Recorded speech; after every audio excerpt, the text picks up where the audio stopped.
And it's very interesting that since I came back from our GBC meeting, I've had 3 grahastas separately approach me on this topic. What should be the standard of our gift giving to ISKCON, to our Krishna movement, and related causes? So I refer to this message.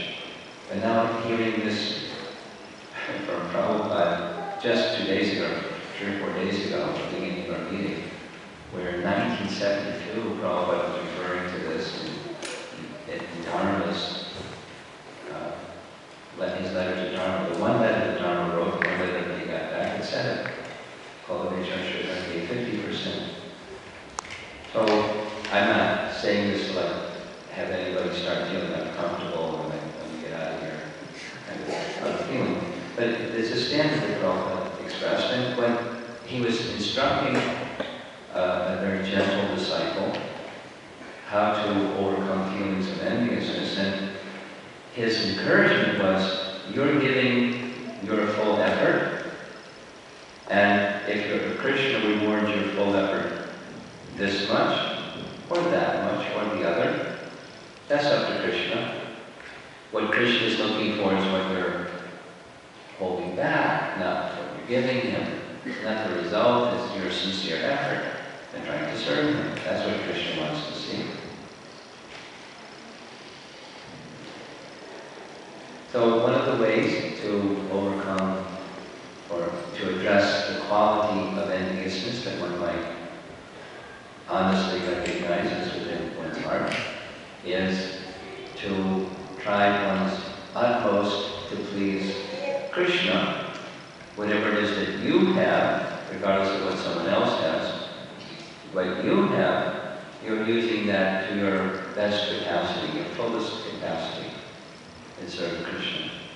And look within yourself and see what it is that you're holding back. If there's something to hold you back, then try to give that something that you're holding back to Krishna too. And because when you do like that, here's what happens. Ahoitati apratyata vijnana suprasivati. Language of the first canto of Bhagavatam. The essence is, you're satisfied. Suprasivati. Prasanna means spiritual happiness. And prasana is like, the prefix means very satisfied. Now when you're feeling very satisfied, this tendency of regarding others in an envious way, it's gone. Not only it diminishes, it's gone, because you're fully satisfied. That is to say, Krishna has given me X. Somebody else may have 10x, 100x, a million X, but Krishna is giving me X. And I'm using X to my capacity. That makes me feel satisfied. That's what Prabhupada, that's the lesson Prabhupada was giving to Dharma. Das, Dharma Prabhu.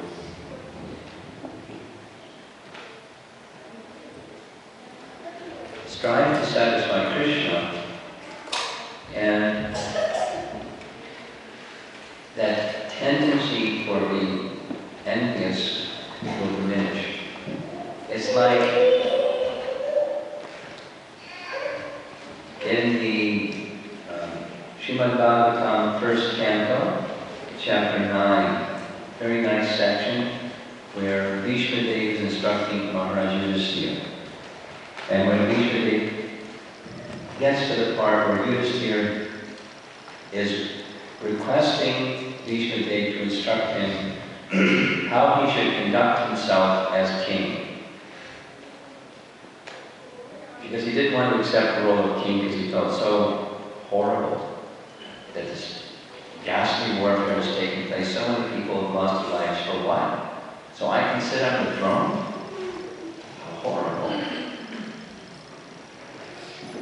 Bhishma Dev managed to pacify his heart. Now he's ready to accept that role. He's asking Krishna Dev, what should I do as king? What are my duties?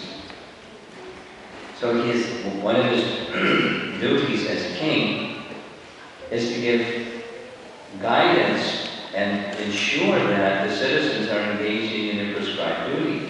And something that checks prescribed duty is these faults or these enemies. So his duty as king, our duty as Vaishnavas, we're not kings, we're devotees of the Lord, to carry out the message of Krishna consciousness ourselves by our own lives and helping others in the same way, in this compassionate way, as a natural duty of the Vaishnava. It's to see that unfortunate qualities are diminished and fortunate qualities are put in their place. Prabhupada said, I was in some dark place of material existence, and my spiritual master found me. And by his great mercy, he made me fortunate. And then he instructed me, now that you have become fortunate, you go to the English-speaking parts of the world and make them fortunate too. The temple erupted, Jai Prabhupada! And then he knew what he was going to say next, he did. And now I'm instructing all of you. As I was instructed by my Guru Maharaj, I am now instructing all of you. You go forward, receive that fortune, and help others become fortunate. The place exploded. How can you make others fortunate if you're not fortunate? If you're poor, how can you give something? If you don't have something, how can you give something? So we have to receive that good fortune of becoming free from these qualities and help others. And the effort to help others is part of what helps us become free from those qualities.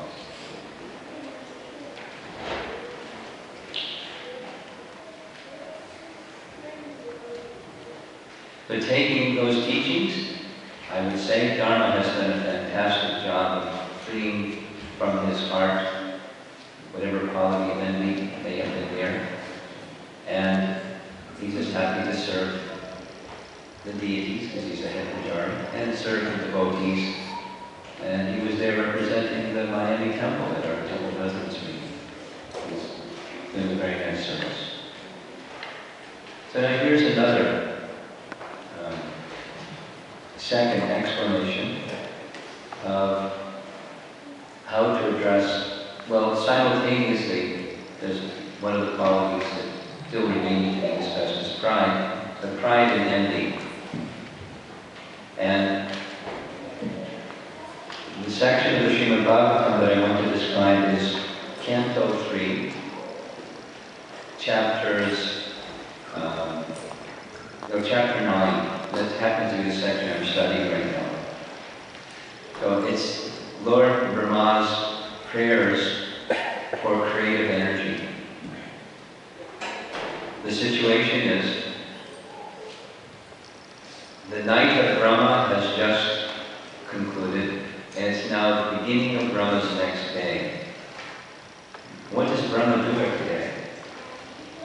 Well, at night, at the beginning of his life, he creates.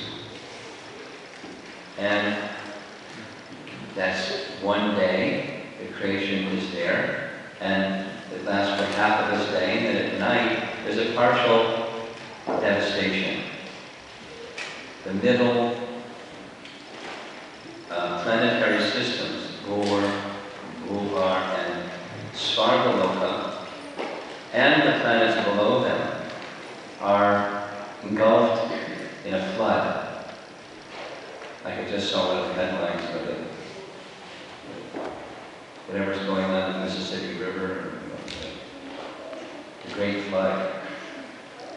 But that's nothing compared to the flood at the time of Brahma's night.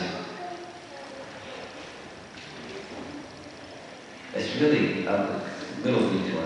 It's not just a flood. Before there's a flood, there's a big fire.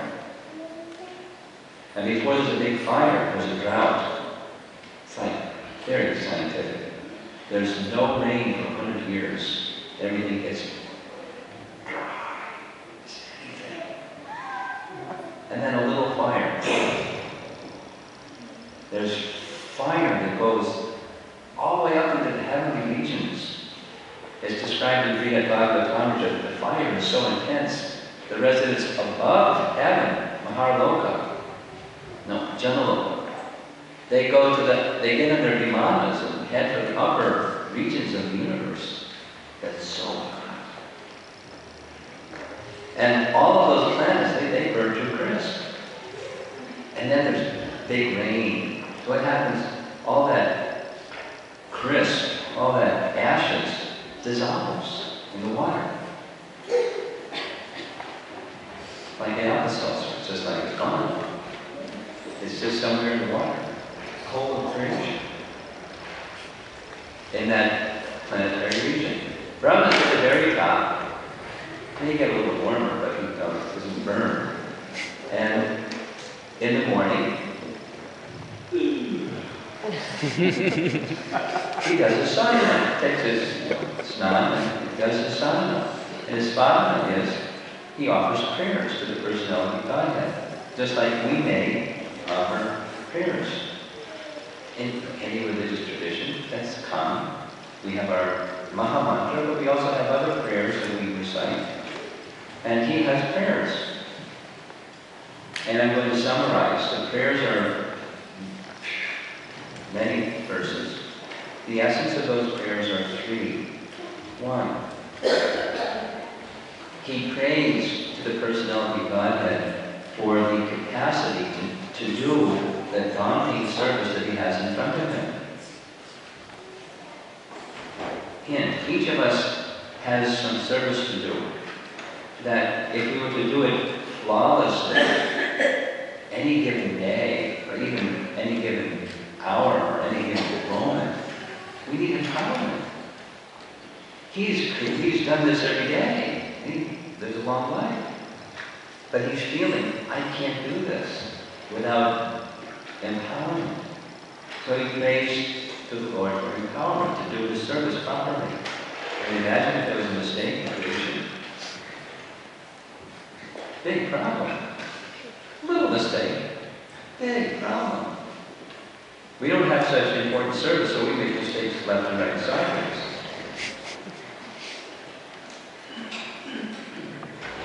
But if we're Krishna conscious, as Brahma is Krishna conscious, then we pray for the capacity to carry out our service properly. Second prayer, or category, area, is he had to create a universe in which he knows there's going to be so much suffering, and he details the nature of that suffering, the degree of that suffering, the cause of the suffering. He has to create that place. So he prays to the Supreme Lord for the empowerment to at least give souls the opportunity to get relief from that suffering. Hint, we should similarly, as devotees of the personality of Godhead, followers of Srila Prabhupada's teaching, pray for such empowerment. Circumstances will happen in the course of every day. We'll have some opportunities.